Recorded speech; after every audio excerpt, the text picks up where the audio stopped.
for this very kind introduction. It's an absolute pleasure to be here and to have a discussion with colleagues from NESPARC. It's a very prestigious firm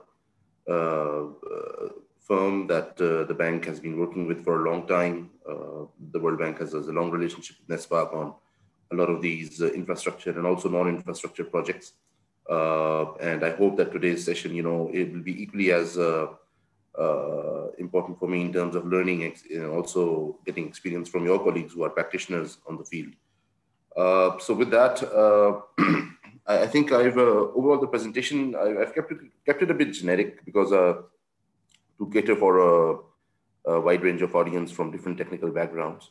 And of course, I'll be happy to answer any questions and have a discussion at the end of the presentation. It's not very long. It's quite short, and so we can have more time at the end on questions and answers. So with this, we'll begin.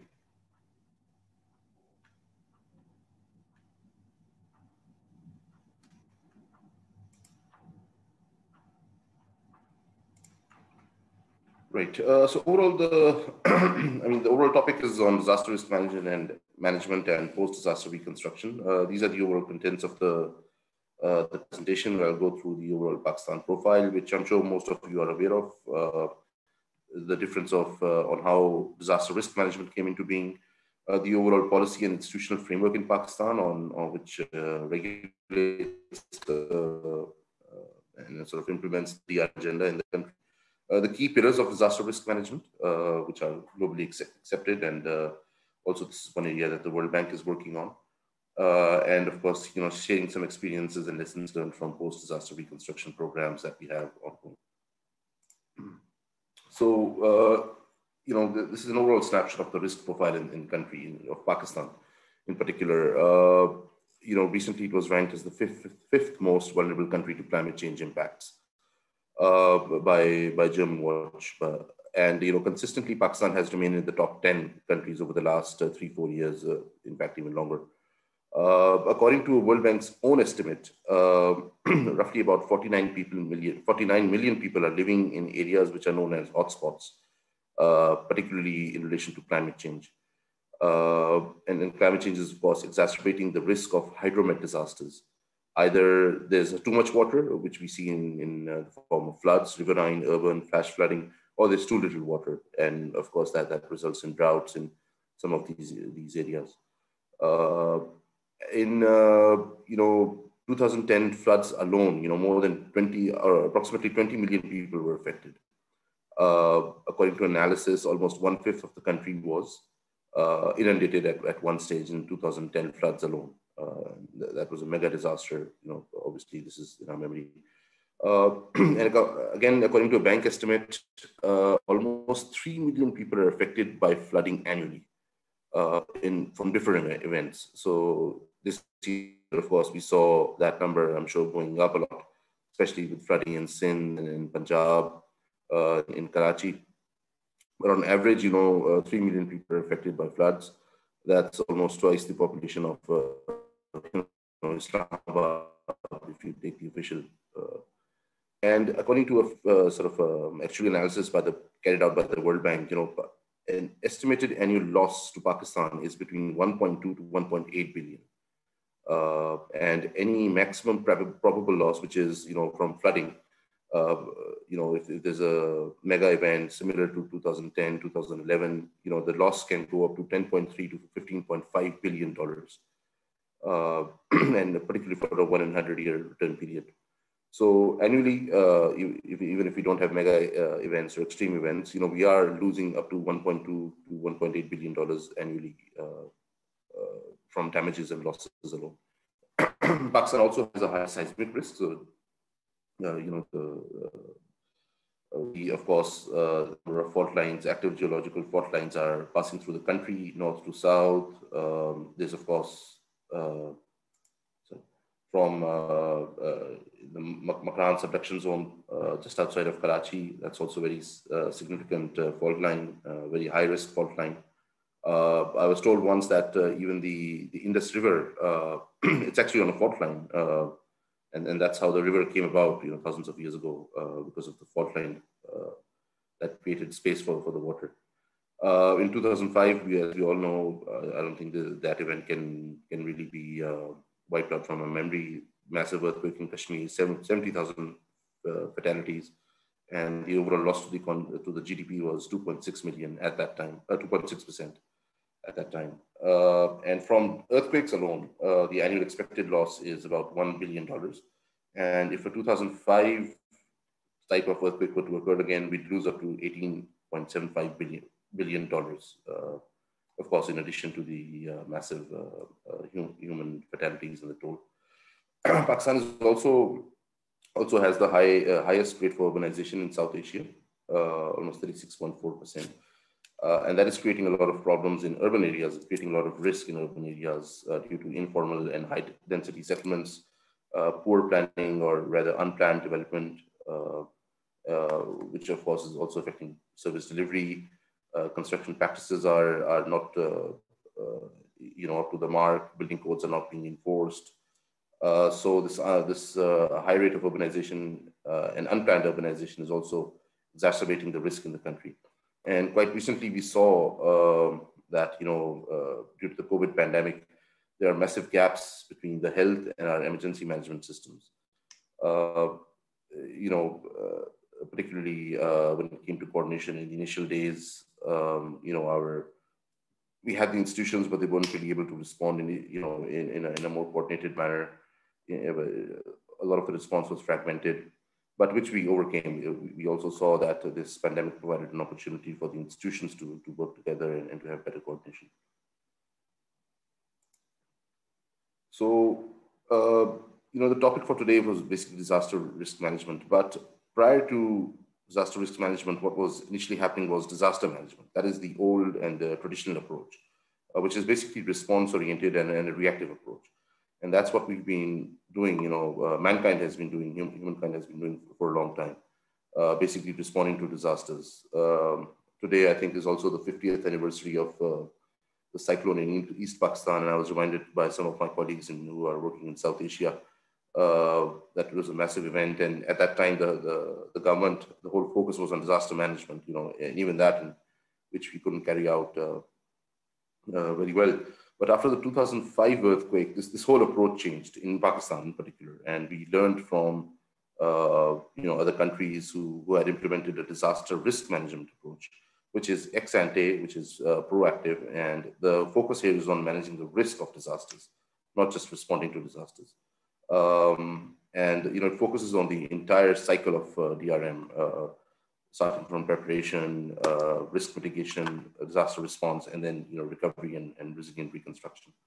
So it is important that we look at disaster risk management, and this is something that we're all practicing, managing risks in our everyday lives as well, especially post-COVID. We are washing our hands, we're keeping social distancing.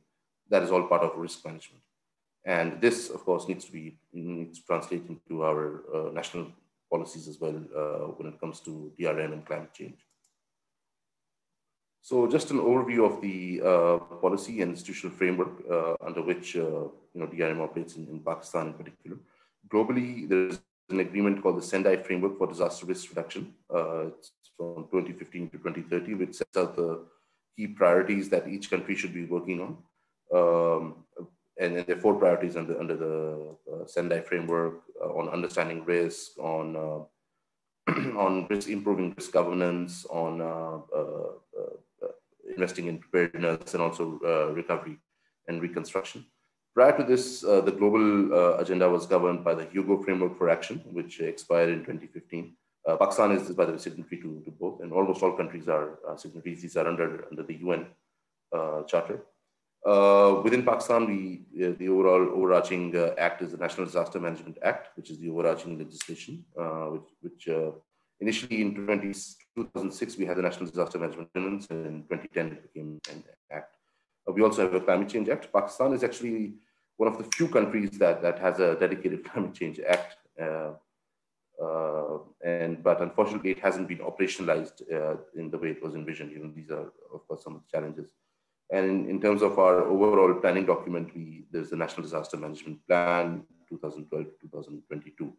I understand this is also being updated at the moment, and And in terms of the institutional structures, there are national and provincial disaster management commissions. The national commission is headed by the Prime Minister, and the provincial commissions are headed by the chief ministers, which approve and set, which are supposedly they should be approving and setting the policies.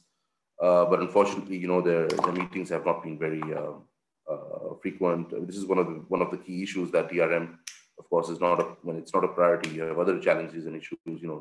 It's difficult to get the DRM agenda on the table with the policymakers. To support these commissions, we have, of course, the national, provincial, and district disaster management authorities. But of course, there are capacity challenges, there are institutional coordination challenges. Even for a disaster today, we would be, witness to massive coordination gaps and communications gaps between the national and provincial disaster management authorities. And district disaster management authorities are almost non-existent at the moment. Physically, I mean, they exist on paper. The DCO is supposed to be heading the DDMAs, but we all know in reality. And this is also the weakest link because, district authorities, local governments are usually the first responders to disasters after the communities themselves. And unfortunately, not having these DDMAs operationalized is a massive gap. It's a massive challenge. Related to Climate Change Act, we also have a dedicated Ministry of Climate Change. Again, Pakistan is one of the few countries to do this, but unfortunately, the agenda has been a bit slow in terms of moving forward on climate change. One thing unique to Pakistan is we also have a National Disaster Risk Management Fund. So this is often confused with the NDMA, but this is a separate entity. It's a Section 42 company owned by the government of Pakistan. It's a non-bank financial intermediary. And the purpose for this fund is to invest in DRR, so act as a vehicle to provide financing to government and non-government sector to invest in DRR and climate change. And this is unique to Pakistan because in South Asia, Pakistan is the only country to have such a fund which is investing in DRR. And this shows the commitment of the government to the agenda. This is one side of it. But there are other challenges in implementation of the programs of the fund, which we can talk about later. And of course, there's been some recent remapping and reorganization of DRM institutions in the country. For example, you might recall there was ERA created after the 2005 earthquake. That has now been subsumed under the National Disaster Management Authority.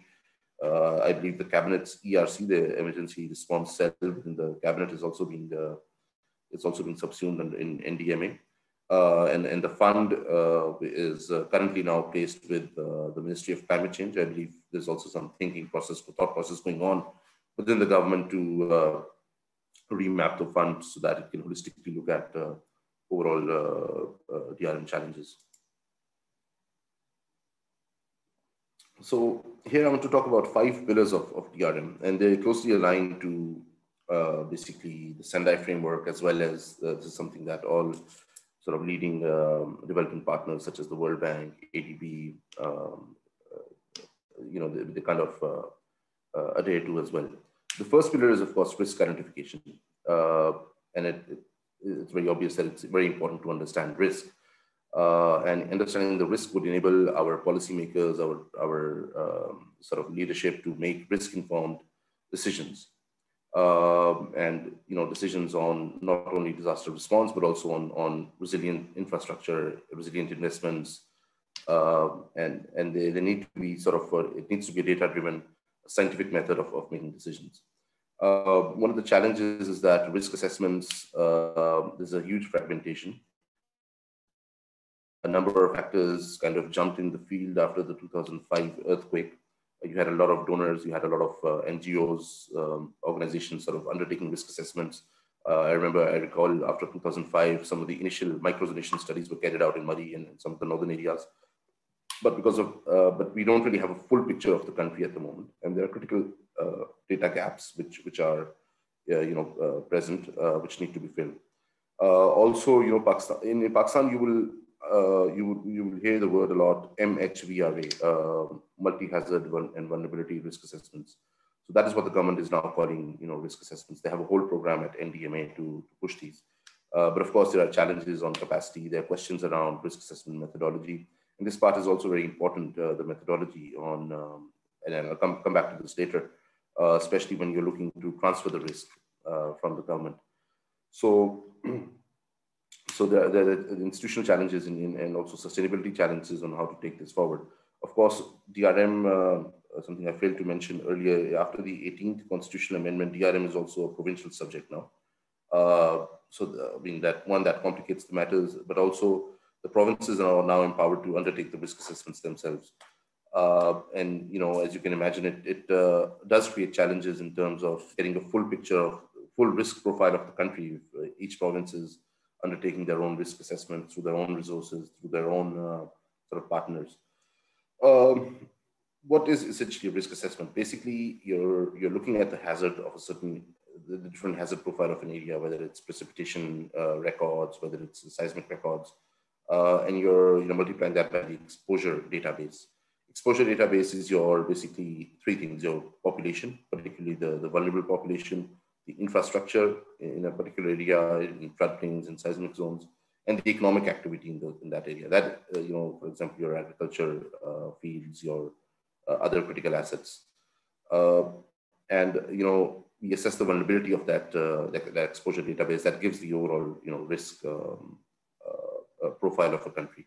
And this is a generally globally accepted methodology on how to make this forward. Now, the details, of course, vary between country to country and organization to organization.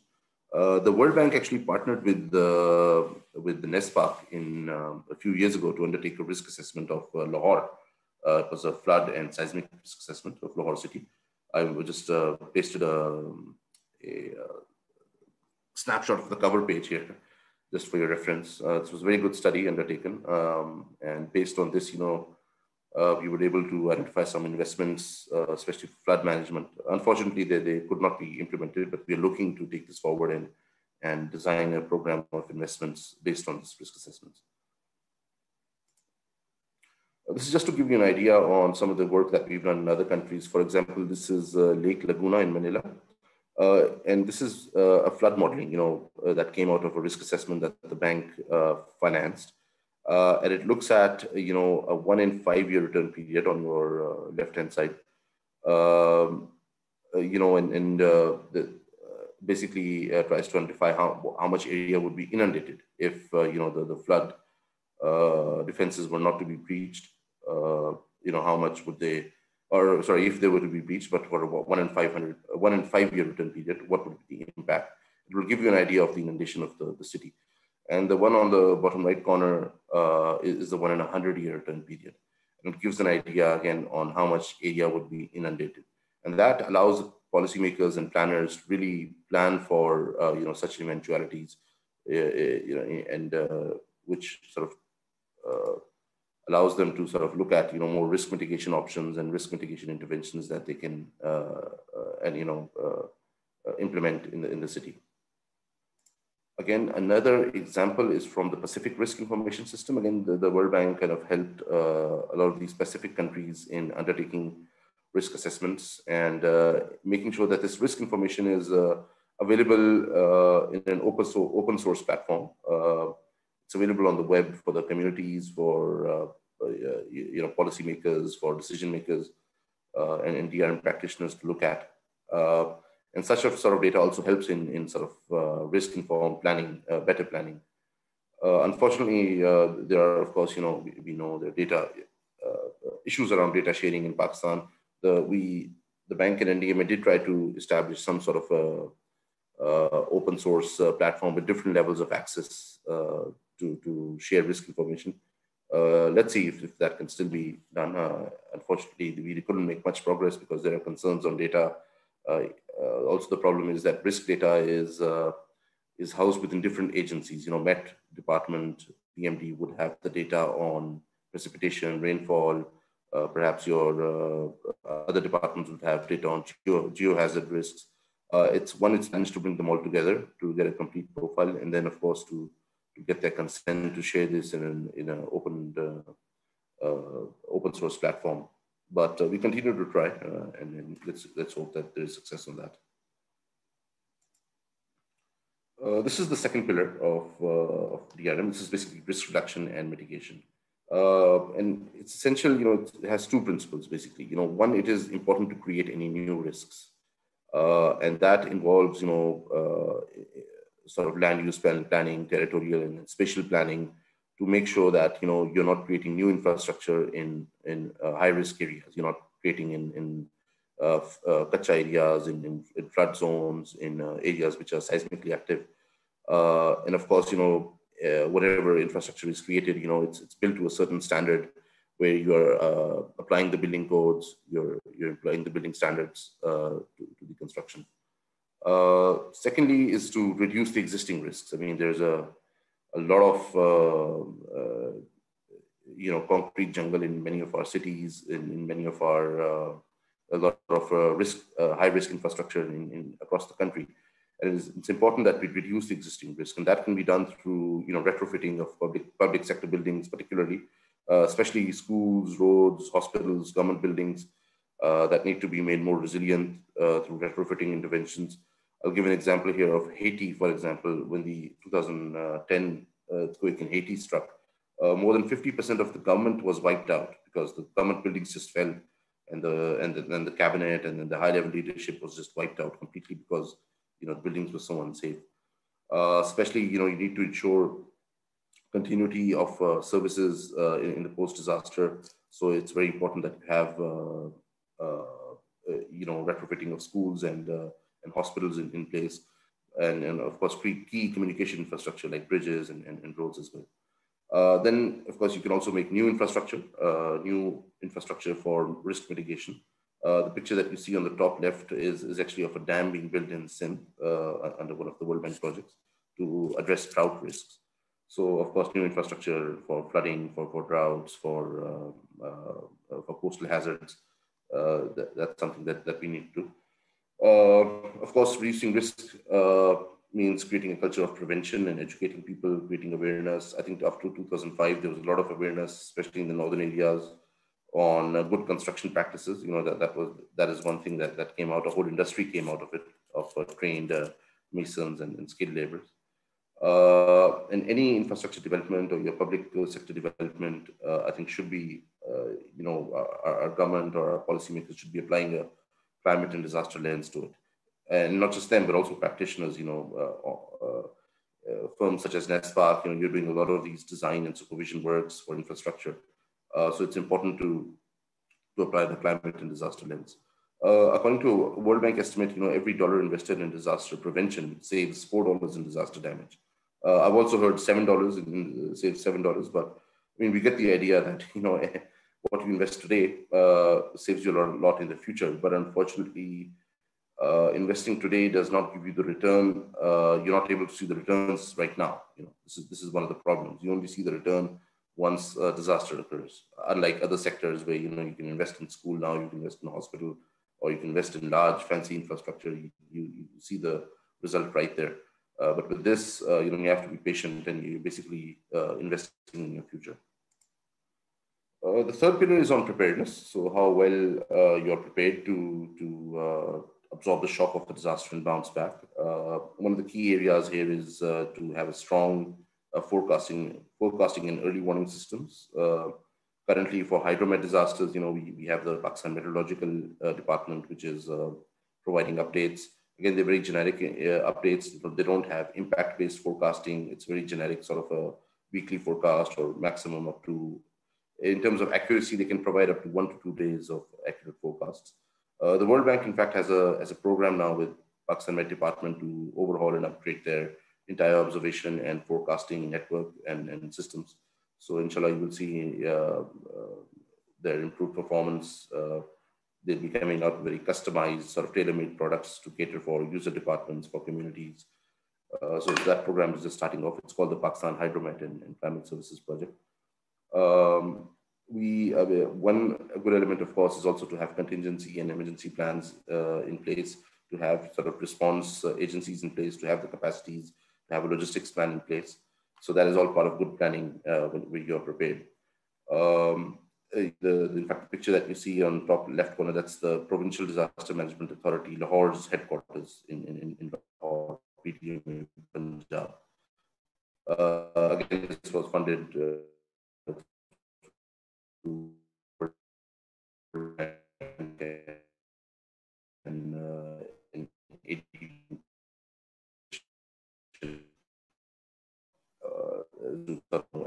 undertake preparedness works to manage future disasters. So key preparedness is to work communities, sensitize communities, and the government is working almost in every province on CBDRM programs. A lot of NGOs are active in the sector because especially with their outreach at the grassroots level, they're a big sort of player and big stakeholders in this whole engagement.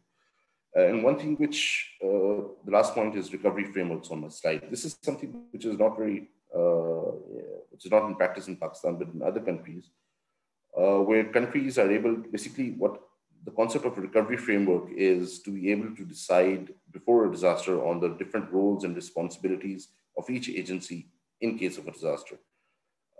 What happens after, once a disaster strikes, all of our different agencies and our key players come around the table and they decide what to do. But this should be done in an ex-ante manner. They should be prepared if God forbid something happens.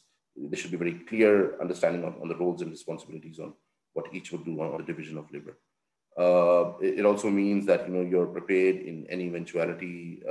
You have your sort of emergency construction practices, actors, your engineers are on standby to be able to respond, immediately. And this is one picture that I like to show a lot. This is basically from Japan. This was an earthquake in 2011, and it shows the benefit of being prepared. What I talked about recovery framework. The local city council was, or the authorities were prepared. I mean, they knew ultimately disaster would come. They were prepared. They had the contractors lined up already. They had bid running contracts with them. As soon as the disaster struck on March 11, they mobilized the contractors. As you can see, by March 17, the road was paved and constructed new. This is the importance of being prepared. Within 6 days, the construction was complete.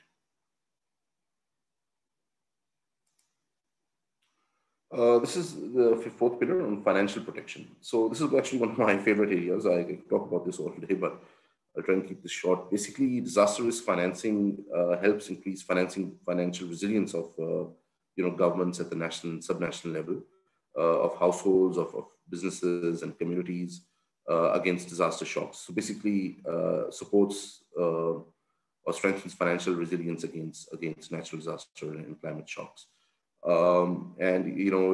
It can be two ways. Either the risk can be transferred from the government or from the household to the private sector, or whatever residual risk remains, you protect against that. Generally, it's a mix of financing options, as a starting point, the government should be preparing a risk financing strategy, a DRF strategy. Pakistan is in the process of preparing one. The World Bank has been pushing on this. The ADB has been pushing on this. So finally, DRMF is now taking the lead in preparing such a strategy. And the strategy should be able to answer, 3 key questions for risk financing. First is, who do you want to protect? Whether it's your community, whether it's a certain city, whether it's your infrastructure assets or your economic assets, it's agriculture. Who do you want to protect? Secondly, what do you want to protect against? Flooding, earthquakes, cyclones. It's important to define sort of your key hazards and the key risks. And lastly, the most important question is, how will you protect them? So, and the how is where you bring in your different mix of instruments, risk financing tools, depending on the severity of the disaster, depending on the frequency of the disaster, of the risk. That's how the how is defined. Especially, each tool, each instrument has an opportunity cost. It will cost you to put it in place. So you need to see which tool is best suited for what type of disaster. For example, for a disaster which is occurring frequently but has a low impact. Normally, ये जो हमारी flooding वगैरह होती है, नालों में and stuff like that. So that is something that occurs very frequently, but it has a low impact. So it doesn't make sense to put a high sort of a high cost instrument like insurance, for example, to address that. You can address that through low-cost instruments such as, disaster management reserves and other sort of financing, which is available, budget reallocations. Looking for disasters which are low in frequency but high impact, such as 2005 earthquake, such as the 2010 floods. Uske liye the losses are humongous, the impact is high. Uske liye you need to, obviously, your other sort of low-cost risk financing instruments will be overwhelmed. Your budget reallocations will be overwhelmed, your reserves will be overwhelmed. That's where you need to transfer the risk to the private sector through insurance. That's where you need to get more contingent line of credits from, development partners, and look at other options such as, catastrophe bonds, more sovereign level risk financing instruments. And this is what we call a layering approach. So the diagram shows that this is a layer of instruments that, as your losses go up, as your, you need to go to other different type of risk instruments. So risk financing strategy needs to have this mix of instruments, in line with your objective. This is just an example from Philippines, where we helped the government prepare a DRM strategy, and their overall outcome of the DRM strategy is to protect the economic growth, sustain the economic growth, and sort of protect the people from falling back into a cycle of poverty from disasters. And they're working. The strategy addresses risk financing or fiscal resilience at 4 levels. There's national level, looking at the requirements of the national government. Then at the local level, the Philippines is a very decentralized country. A lot of power has been devolved to the local governments. So providing the local governments with the liquidity to manage disasters. At the individual level, household level, sort of providing them the finances and looking at the businesses, especially small businesses, on how to provide them finances to recover back. So, and you'll notice that we talk a lot about insurance. One thing about insurance in Pakistan, we often talk to NDMA and PDMAs and other practitioners, think tanks. They all they do talk about on the need for risk insurance. Why don't we tap into the insurance market? Why aren't we using this? The problem with insurance is there are two issues with the insurance industry right now. Firstly, the whole point of insurance is the key player is the private sector, and obviously insurance companies. But the problem in Pakistan is that the regulatory framework is it's designed in such a way that it discourages the private sector to enter the risk insurance market. We have a law that says that national, or rather the public infrastructure can only be insured by NICL. And the reinsurance can only be done by PACRI. So that defeats the whole purpose of insurance, because you're sort of insuring public infrastructure through public and through government's own finances, and that is not the point. That defeats the whole purpose. You should be reaching out to the market, private sector. It's a huge reinsurance industry that one should be reaching out on. Secondly, it takes me back to the point of risk assessments. Risk insurance is dependent on risk assessments, risk identification. If you do not identify the risk in a manner which is acceptable to all, and what I talked about, the questions around the methodology, then your insurance program can never take off. Any good insurance or reinsurance company would like to see risk assessments and risk identifications which are credible, risk information which is credible. So the risk modeling and the catastrophe modeling has to be done on using a methodology which is accepted by the international market. What we are currently doing, I'm not sure how accepted this is to the international market. I know some of our local agencies are involved in doing these risk assessments, and the credibility of that is yet to be seen, or rather the acceptability of it by the international insurance markets is yet to be seen. So because it's very important for these firms to determine their premium, based on the risk. If you go for individual insurance, the insurance company makes you undertake health checks and they put you on a treadmill just to see, what's the risk to you as an individual. So of course, companies insuring public assets or private assets need to see what is the actual credible risk to these assets. It brings me to the last pillar on resilient recovery and reconstruction. you know, basically, the key things is, and you know, I'll share some examples from Pakistan, from Nepal, and also some of the lessons learned. The key thing in ensuring a resilient recovery and reconstruction program is to have the institutional planning and strengthening, you know, in place or relatively early on. And here, you know, the example of the 2005 earthquake and the 2010 flood stands out. After the 2005 earthquake response in Pakistan is cited as one of the best responses around the world. We quickly set up a vehicle such as ERA. We had the planning commission on board.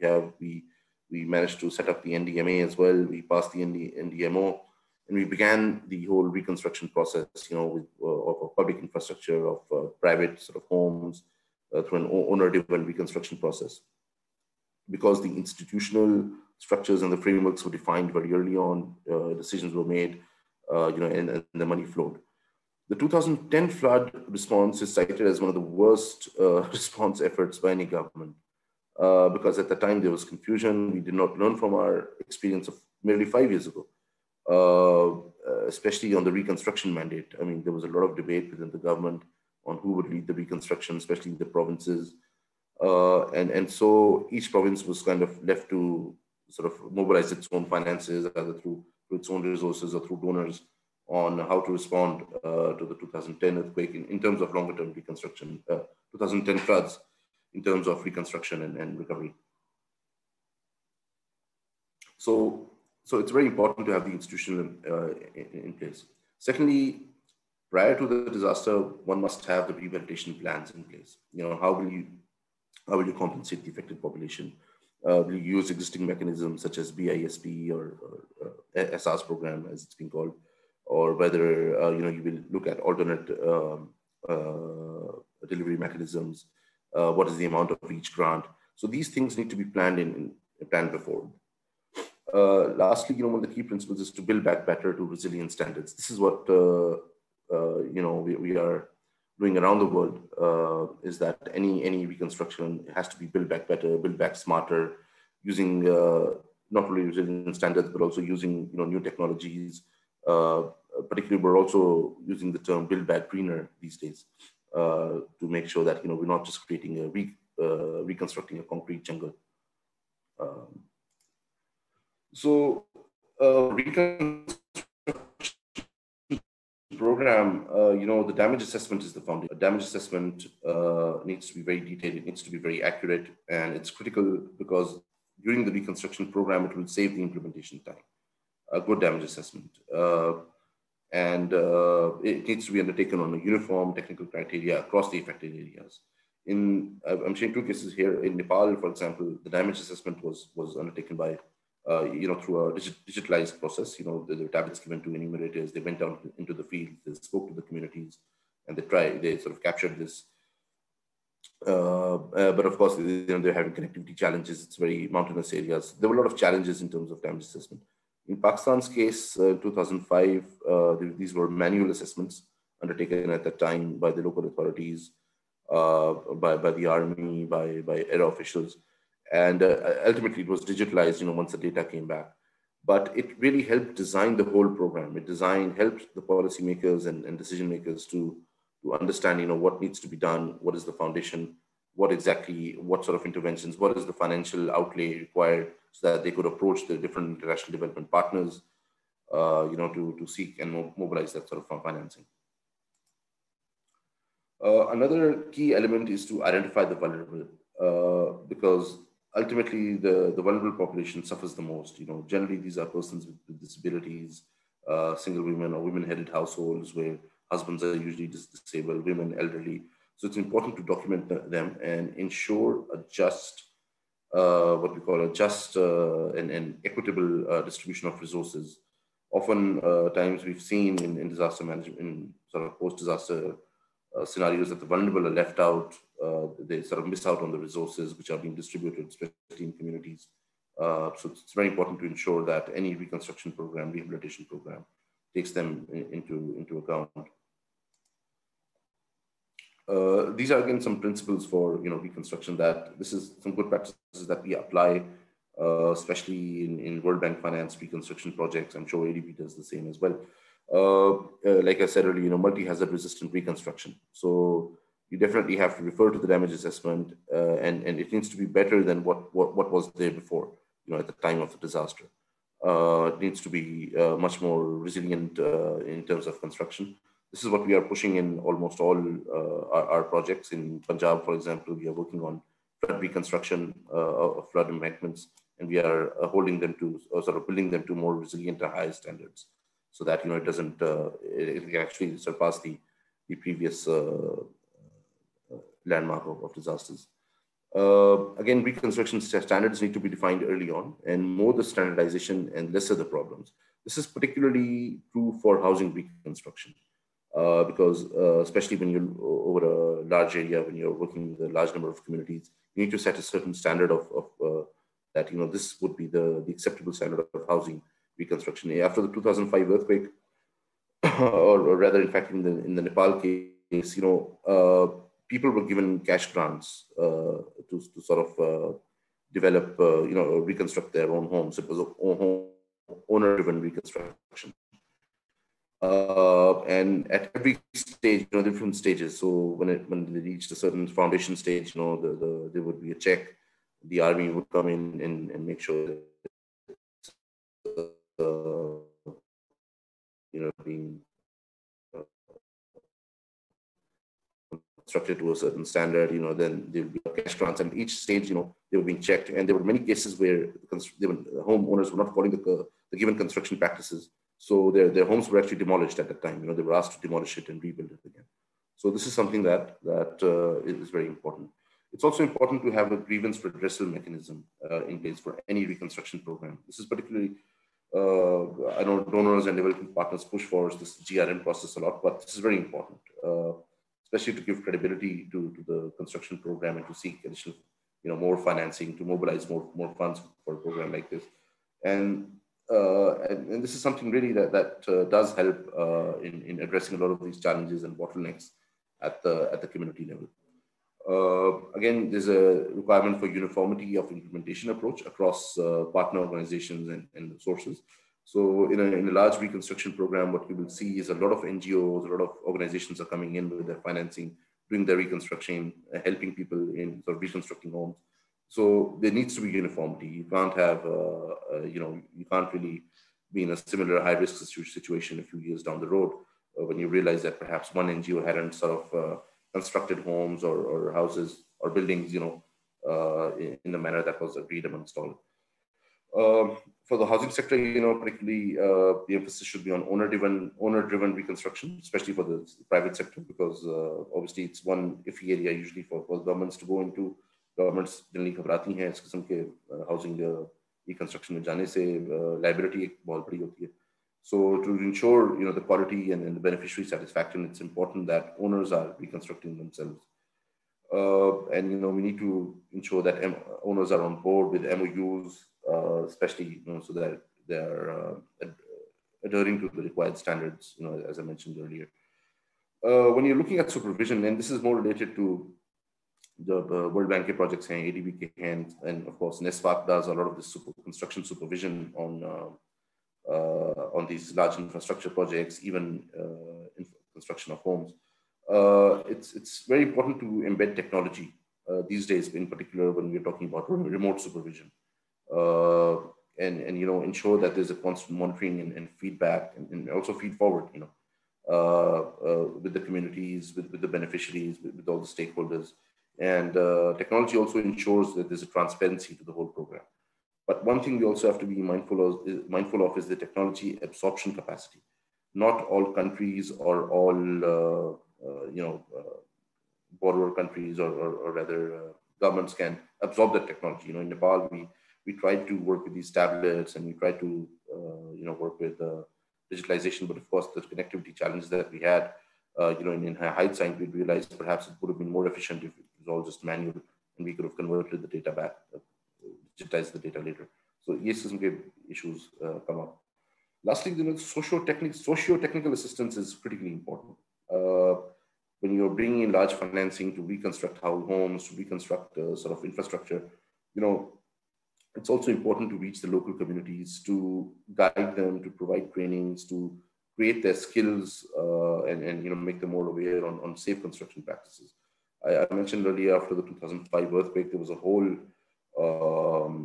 industry came up. There was a large capacity building program for masons, for laborers, for contractors on safe construction practices. And a lot of the homes that are being constructed now in Kashmir, in northern areas, are resilient.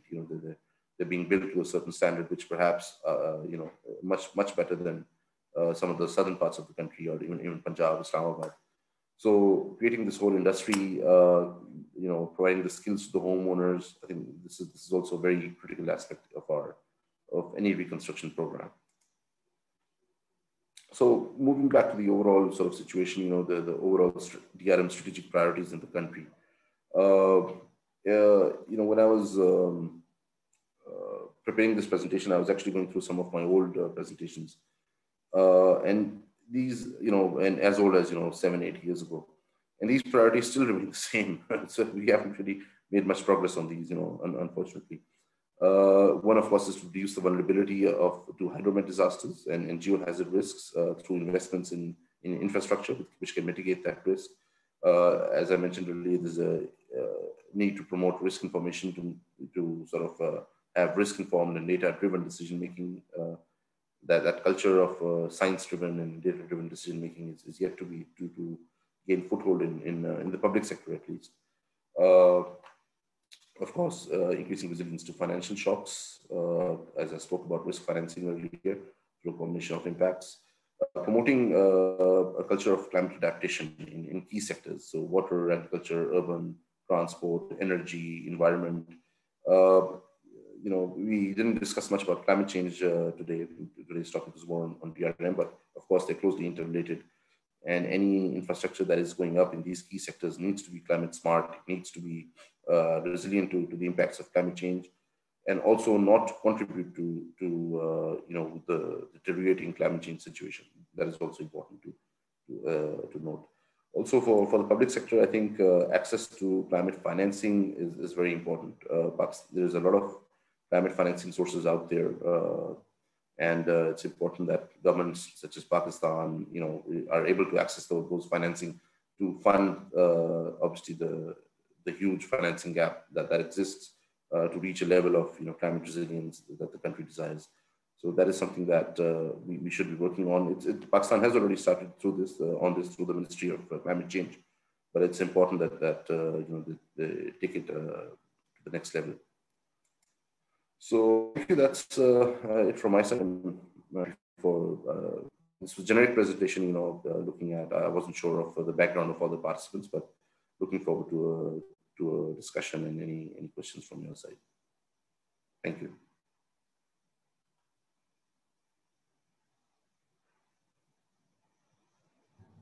All right. Thank you, Ahsan. The question and answers are open. You have your comments, suggestions, questions, please do ask. NESPAC Islamabad, especially to you guys, this is your field. DMR is your domain. So the forum is open for questions.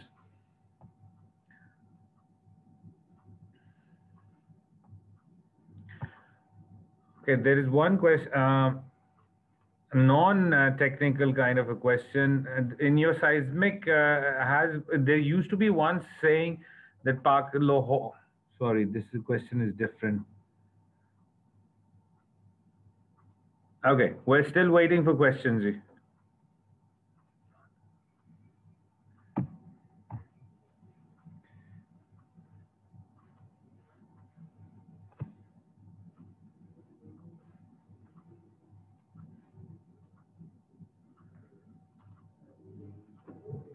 We're slow.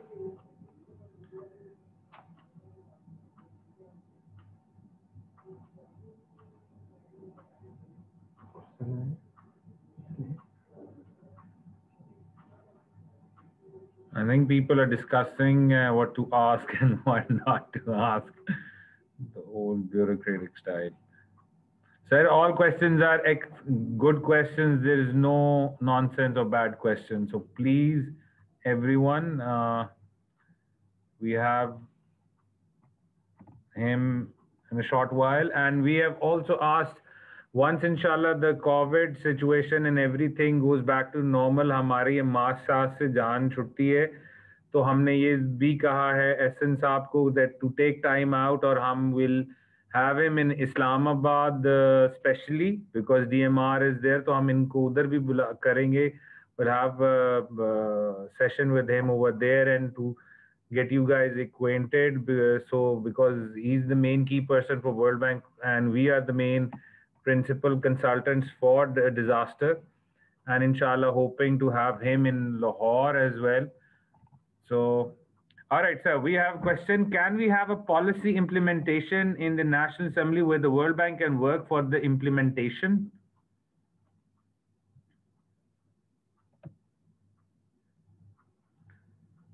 So the chat is open. Can we have a policy implementation in the NA where the World Bank can work for the implementation? Oh, sorry. You're on mute, Ahsan Saab. Ji, sorry. In the chat, there's a question on what are the suitable and most effective forms, ways, approaches, tools for disaster education. So there are two questions, one that you read out and this one. So I'll go on the first one. For the question related to the National Assembly, I mean, this is, in the public policy sphere, DRM is not a high priority. And climate is also now starting to get some traction, with the whole ministry and everything. So, I mean, there's obviously need for strong lobbying, need for, raising the awareness of our legislators on this issue. Normally, DRM is still considered, like I said earlier, response-based approach, the old way of doing method, flood aa gaya, bande pahuncha do, kambal pahuncha do, kafi ho gaya, tasveerein khichwa lo. So DRM in ex-ante manner is still, lacking. So there is definitely need to work on this to educate the legislators to, perhaps form some sort of a caucus in the Parliament or the Senate around DRM.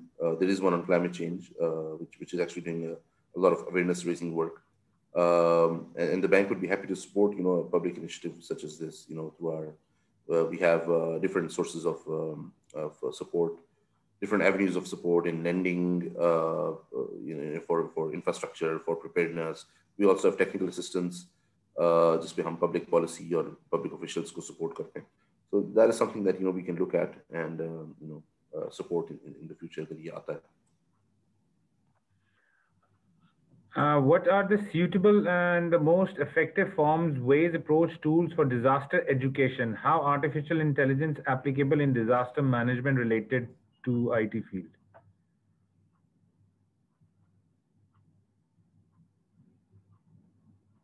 Next question.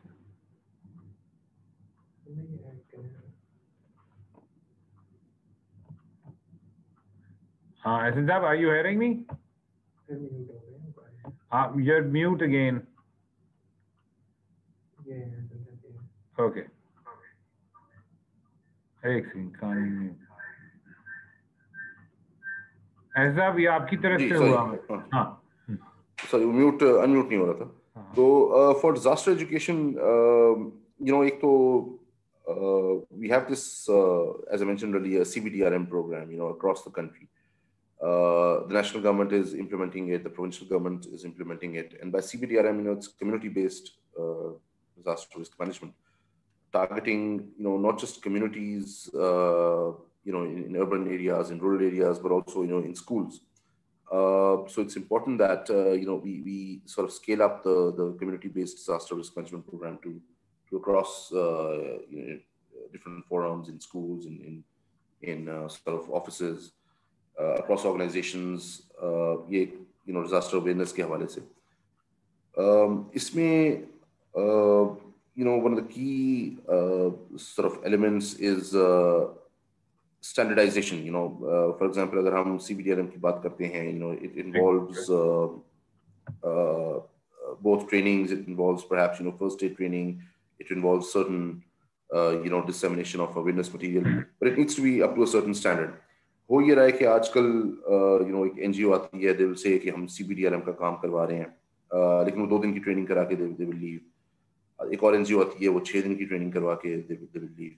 So this standardization is not being maintained, and that is something to ensure that disaster education is disseminated.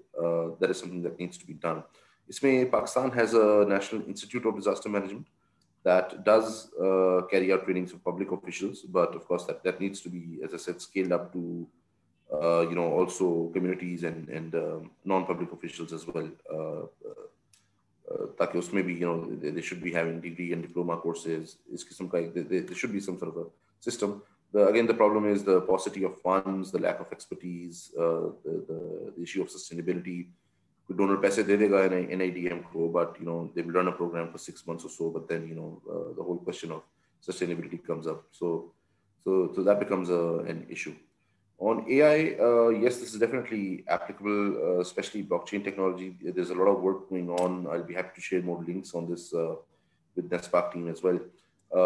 There's an on what we call disruptive technologies is really taking over the DRM and climate change field these days. The bank is also working on this, especially for forecasting of potential disasters, especially hydromet disasters. And sort of using blockchain technology to understand how we can sort of better predict disasters, what is the most optimum response, and to allow sort of decision makers to make those decisions जो भी उन्होंने investment के तौर पे करनी है या disaster response के तौर पे करनी है. So I'll be happy to share more links on that on AI. In China, for example, they have a very advanced disaster management program. And they are one of the first countries now to use their space program for disaster management. Space maybe even countries like the US. I mean, we do use satellite imagery and all. लेकिन एक disaster को या एक hazard को monitor करना from space. This is really the next step, the next big leap in DRM. Okay, what are the current issues we should concentrate on in flood risk management? Flood risk management पे there's यहाँ पे पाकिस्तान में riverine floods का issue, flash flooding का issue, and more recently we've seen the flood का issue. So we need to sort of obviously जो हमारा riverine flood है, river floods है, this is the more traditional flood protection plan, NFPP4 now, or NESPAC has done a lot of work on this, on riverine floods. But even on managing this, you need to look at 2 or 3 things, and this new way of managing floods. अभी पहले ये होता है कि सैलाब आया, certain height का था, इससे ऊपर का बंद बना दो 6 फुट ऊपर, जो हमारा पुराना बंद मैन्यूल कहता है. अंग्रेज के ज़माने का बंद मैन्यूल था. And the problem is that the time when the band manual was prepared back in the 1880s or 1890s or so, there were not so many economic assets or populations living near floodplains or in kacha areas. Now, of course, the scenario has changed and FFC has new sort of guidelines, but I was still shocked to find that a lot of people some of these provinces and all irrigation departments are still following the band manual, which is basically to increase the height of an embankment 6 feet above, the last flood. But FFC has modern guidelines. We need to ensure that, these modern guidelines are now applied, especially for river floods. And we need to look at flooding now in a more, we need to ensure 2-3 key elements. एक तो spatial planning है on, what is the impact. आप यहाँ पे एक flood management का solution तो कर देते हैं upstream, but what is the impact downstream? या what is the impact in the adjacent areas? ये बहुत कम देखा जाता है. We obviously feasibility में हम करते हैं, but we don't really cater for the impact downstream to a large extent. फिर sectoral issues हैं. आज आपने flood management का solution दे दिया, engineering solution दे दिया, but what is the impact on other sectors? इसका water supply पे क्या sector है, इसका impact है, इसका solid waste management पे क्या impact है? So these are things we need to do. Oftentimes we give the engineering solution, then we realize कि अच्छा नहीं है, इसका बाकी sectors पे adverse impact आ रहा है. And we need to go for more nature-based solutions in flooding as well. We've done a lot of sort of concrete and brick and mortar and or infrastructure works. We need to move more towards greening and nature-based solutions, especially for urban flooding. Urban flooding, there's a concept for which is called sponge cities, and this is what we're trying to work with the government as well, trying to promote the concept of sponge cities across Pakistan. Jahan barish aati hai, how can the cities absorb that extra water and turn it into a resource as compared to a disaster? Yeah, and that can be done through nature-based solutions, through green infrastructure. So these are some of the areas that we should be looking to promote. There is another question. How can we implement in Pakistan healthcare facilities prepare for disaster response, keeping in the view the disaster management phases? And this is focusing on preparedness. And how do we prepare our health facilities? And then we have a long list of suggestions.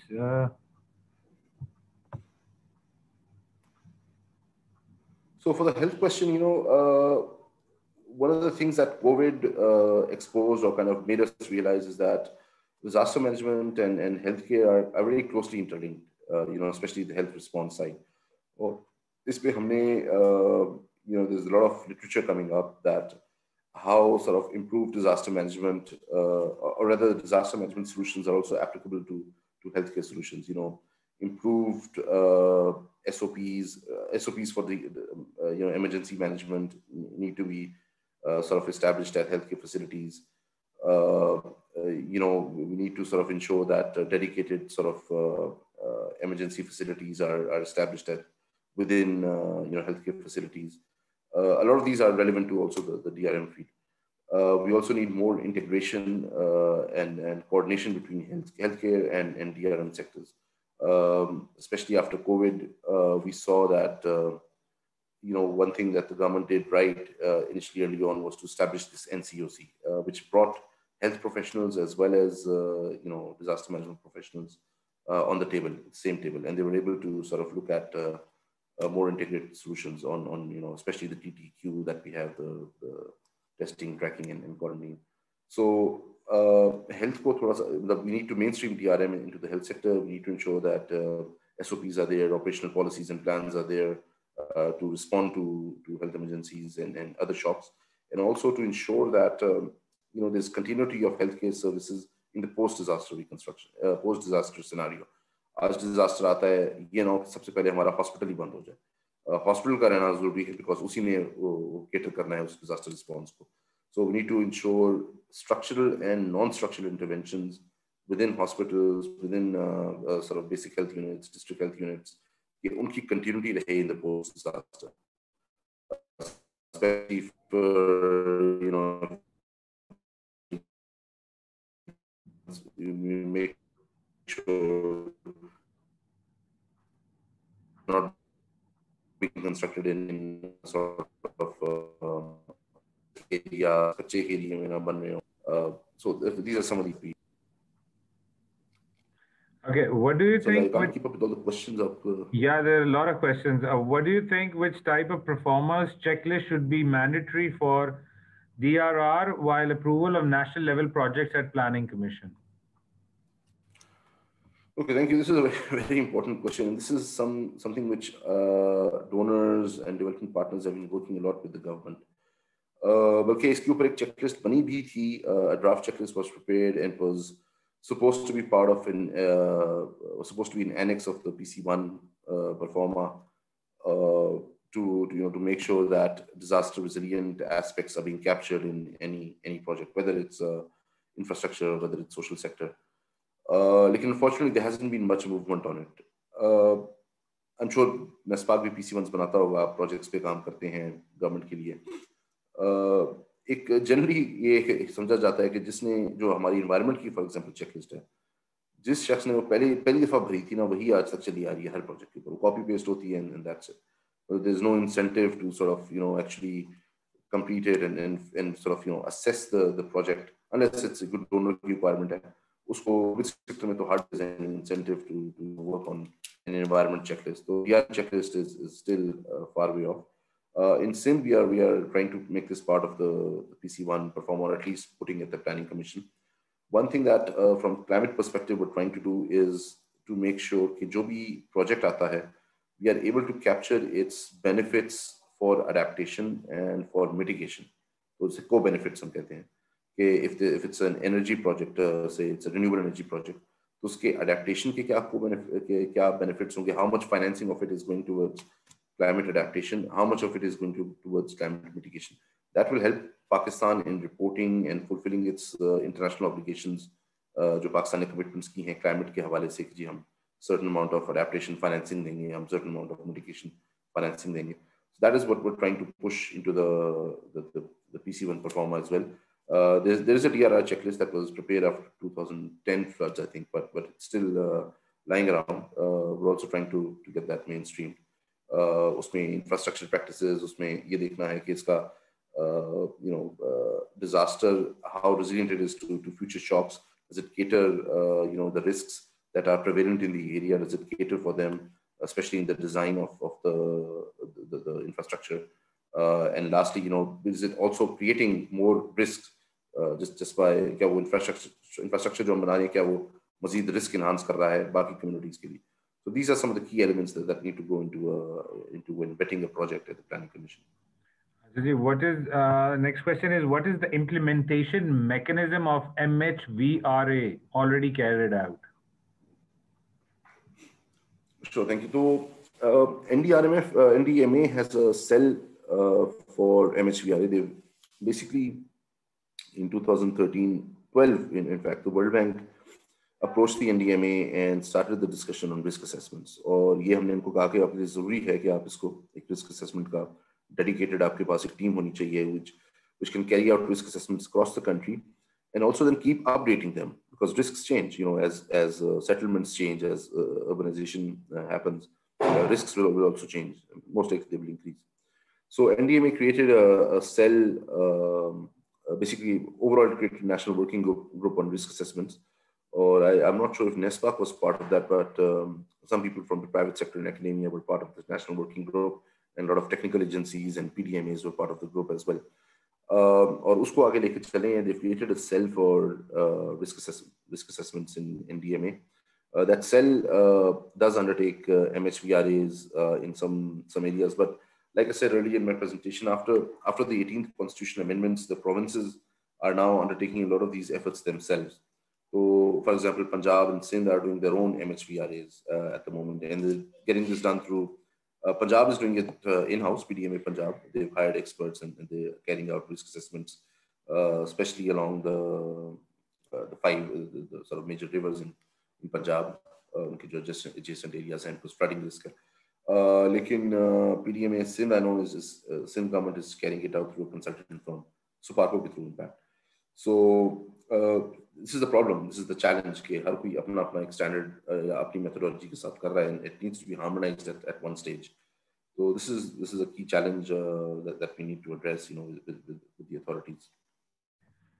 The next question is, what are your suggestions for raising the funds for disaster risk management for federal and provincial governments by federal and provincial governments in Pakistan?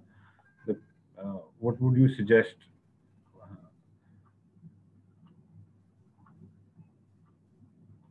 And the next is,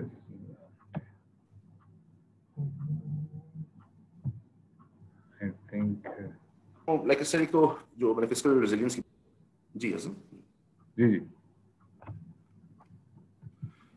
Raising of funds, there are different avenues available to the government. There are different instruments available to the government. एक तो, of course, by law, the government is, according to the NDMA Act, the government is supposed to be, it has a National Disaster Management Fund, which is primarily a response-based fund. And also provinces have their own provincial disaster management funds. But, these are basically accounts. कोई national bank में होगा या अपने सूबे के Punjab bank में या Sindh bank में हो, and they function as accounts. So basically, before a monsoon season, the government would reallocate some financing to it, and उसके बाद PDMAs या irrigation जिसको भी पैसे चाहिए, the money is diverted to them. It's not a fund per se. It's not investing in anything where it can go. एक account की तरह है. NDRMF is a fund that has invested in endowment fund, and its capital is kind of its investments are growing so that it will have more financing available to invest in DRR. एक तो ये funds को इतना credible बनाना है, especially National Disaster Management Fund को, it needs an independent sort of an oversight board. It needs checks and balances. It needs certain transparency. इसकी credibility हो कि donors are not then, even a private citizen is not hesitant to put money in there. एक तो इस fund की है. Second, other sources of financing are, of course, catastrophe bonds that the government can go into. It's a sovereign level risk financing instrument.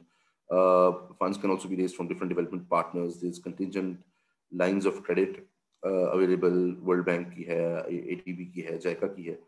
Basically, अगर कोई disaster आता है, तो they'll immediately extend a certain amount of financing towards this. So these are some of the challenges. Secondly, funding is also, like I mentioned, market-based instruments. Risk insurance can also be tapped into. Like, uske apne challenges hain. You need credible risk information to access that. Like, a lot of countries are working on risk insurance programs and then raising a lot of funds. One area that hasn't been explored much in Pakistan is risk pooling. हमारे 4 सूबे हैं, if they can pool their risks, if each and this is something which is very successful in Pacific, in Southeast Asia, also I think in Turkey, where every province can pool in their resources every now and then, every annual sort of commitment. So that pool keeps getting increased. Every time there's a disaster, then according to its share, the province can sort of utilize that financing. There's a number of financing avenues and instruments available. Government karne wali ho, it can be done. In relations to this, a lot of studies are funded by World Bank, ADB, and other donor agencies. But afterwards, they're all shelved either by the government and not taken up by your organizations further. The implementation is never done. There's law and no mechanism is made to take it to the next level. So investment and funding and everything goes down the drain. So is there any mechanism to take these studies to a next level that they should be implemented or focused on, or policy be made on the base of these first initial studies done?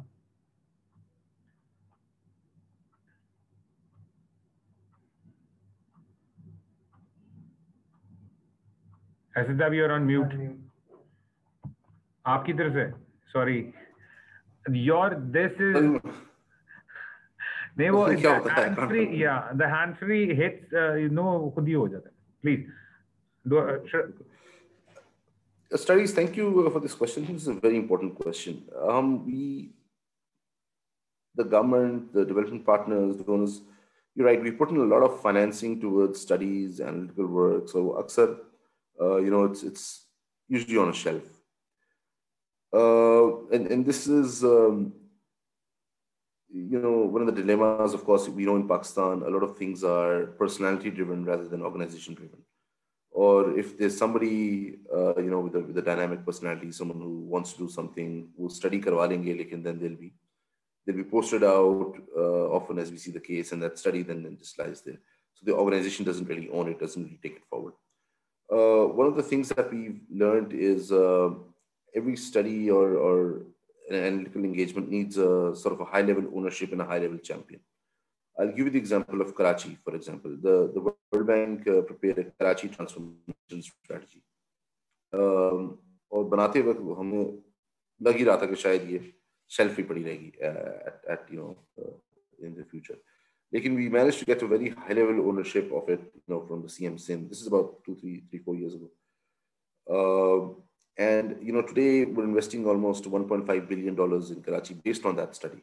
Based on the findings of that study. बहुत अच्छी studies भी हुई हैं. There's whole master plans have been developed for disaster management, for climate change. Unfortunately, they continue to stay on shelves.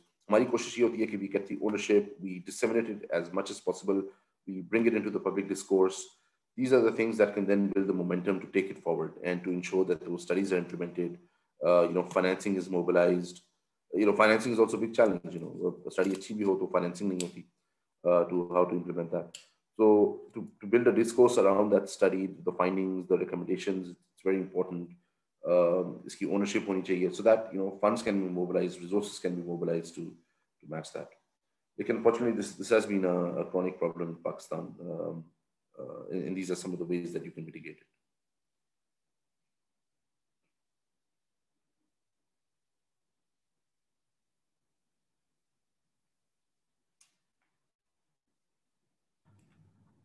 What do you, there's another question, and now this is more of a selfish kind of a question from us, that what do you consider of our role, your take on our role on the 2005 and later NESPAC's role in all these projects, especially in disaster management projects after the earthquake, the flood issues, and how do you suggest, and a suggestion, that how NESPAC can play a more proactive and a better role with World Bank, and how we can, take it to a further next step and start the dialogue and start the initiatives required. What role can NESPAC play? This is a question. Sure, thanks. So I think NESPAC has really been one of the leading partners of Pakistan, of the government, of development banks, World Bank, ADB, different sort of institutions in terms of implementing, DRM programs, especially on the infrastructure side. Obviously, you have a very strong reputation as an institution, and a lot of institutional memory that you bring to the table. I think that's very important. A lot of engineering firms are either, if they're owned by a single owner, then they don't really have that institutional memory, because they will continue changing their project team. The project team will be on an ad hoc basis. The team leader, the resident supervision, the designers, they will come in on an ad hoc basis and they will leave. But with NESPAC, the institution is there, and that institutional memory is there, which is very important. And I'm glad you've started this series of trainings and series of capacity buildings. I think this is very important. And not just the banking, you should be looking at other institutions who are doing really cutting edge work. Sometimes it happens at the World Bank, ADB, we're not really doing the cutting edge work in a field of say, flood management. It's not necessarily, I'll admit that, there's other institutions, private sector, academia, which is also doing that, really leading pushing the boundaries on this. So, one thing that you should do is tap into that knowledge as well, that is available on, what are the leading practices for disaster management, for climate change, and embed that into your programs, into your way of thinking, into the way you prepare your proposals, for certain, projects, and implement those during your, design and construction supervision and consulting services. I think that's very important. That can give you a cutting edge to stay, abreast of the latest developments in the industry. So that's equally that's very important. And I think you had a last part of the question. I hope I've answered the question. How do we move forward with World Bank? That's, I think, for a second part, that we should collaborate. Hopefully, post-COVID, we should collaborate on a capacity building, not just here, but for raising a national dialogue on this. Mm-hmm. One more small part of question that on climate change, and that's what we. This is totally, I think, not the climate change, that Paris Accord. Like US went out of the Paris Accord. There are like, it's sort of like when you read and listen to a lot of talk on climate change, there are 50-50 kind of people. There are certain people who don't even believe in climate change. And then there are us, people in South Asia, who are facing that climate change, especially when our government is, and the water crisis happening and flooding happening. So what does World Bank, you're sitting all across the world, why can't we, it's still like it seems like we haven't even gone into the mindset of the developed countries rather than in developing, non-developed countries. That people are still believe that the earth is flat or the earth is round. That conversation is still happening after like a millennia, sort of.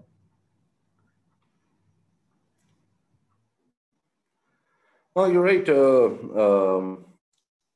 Sorry, and just before I answer this question, I missed a point on the previous question. What is one thing?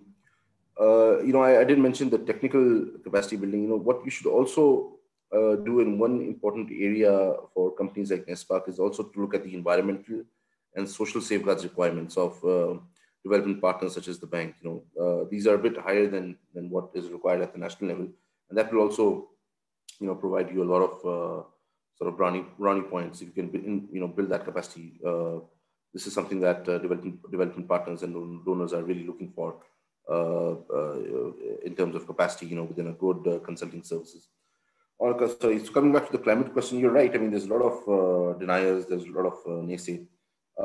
Thankfully, in Pakistan, I think the situation is such is that there are a lot of takers for climate change. I mean, one thing that I've noted here across the spectrum is that there is a realization setting in that climate change is a threat. It needs to be countered. It needs to be addressed. Now, in what manner that has to be done, this is up for debate. Everybody has their own opinion on that. The government, when you talk to them, it's primarily on planting, afforestation, 10 billion tree tsunami program that we've come up. Primarily, that is their focus. But overall, our work is kind of helped by the fact that a lot of people are already aware of the situation, especially in the higher decision making and policy making circles. You're right. In Western countries, this is an issue. I mean, there's a lot of politics behind this as well. In the international climate scenario, especially with developing countries rather, like Pakistan. There's a lot of criticism on the way we are using our resources to fuel our development. Especially when you talk about energy requirements. There's a lot of criticism on the use of coal, for example, to fund our development requirements. And this comes from usually the criticism comes from developed countries because they are obviously they've reached a certain spectrum of development where they can afford more costly in terms of upfront capital solutions which are not as carbon intensive. So there's a lot of politics around it, and in developing countries such as ours, we ask other Western nations to do more and to cough up more money for this purpose. So a lot of this politics and to and fro happens at almost every COP summit, and I'm sure the next one, which is in Glasgow, will be the same as well. So this is. But what you mentioned, I think US will most likely join back the climate agreement. I think as President-elect Biden has said that he plans on joining the agreement back. So that'll give a big boost to the whole discourse and the whole global efforts in this regard. Like I said, Pakistan, I said earlier, Pakistan needs to make sure that we are also accessing these various climate finances and climate funds, which are available at the global level. And that will sort of help us achieve our NDC targets of implementation and mitigation. So, and the good thing is there is a realization amongst the government that this is the area that we need to move in. So moving in the right direction. The pace is a bit slow, but at least the momentum is there. Done. With that high note, I think we should call it a day. And thank you, Mr. Ahsan Tehsin. So kind of you to taking out time and sharing your vast experience. And I think we can have it, and people are very much interested, and we can have it all day. But you're also bent up for time, and you're also short of time. And basically you're working also, so it's a working day.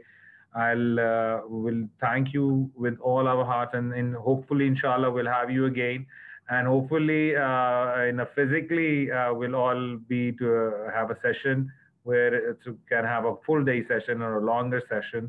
Thank you, and thank you to all the participants from NESPAC Islamabad and Karachi. Hopefully, we can see more, have more of you guys, and hopefully, we can continue. Anyone has any suggestions, any other aspects or fields they want in the webinars, please do. You have any questions which couldn't be answered? There was a lot of list of suggestions which I will be very happily share with Ahsan Saab and get his feedback afterwards as well. Thank you, ladies and gentlemen. Thank you, Ahsan Saab. You're on mute. Sorry, it's again on mute. Thank you. Sorry. No, thanks a lot. Thank you for your time. Thank you for the participants' time. I hope you found my 2 pence worthwhile. So, and I look forward to sort of taking this dialogue forward with you. Thank you, Ji. Hope to see you guys on next Thursday. There's going to be another webinar on civil, on software technology. So take care, everybody. Allah Hafiz, signing off from NESPAC Trainings.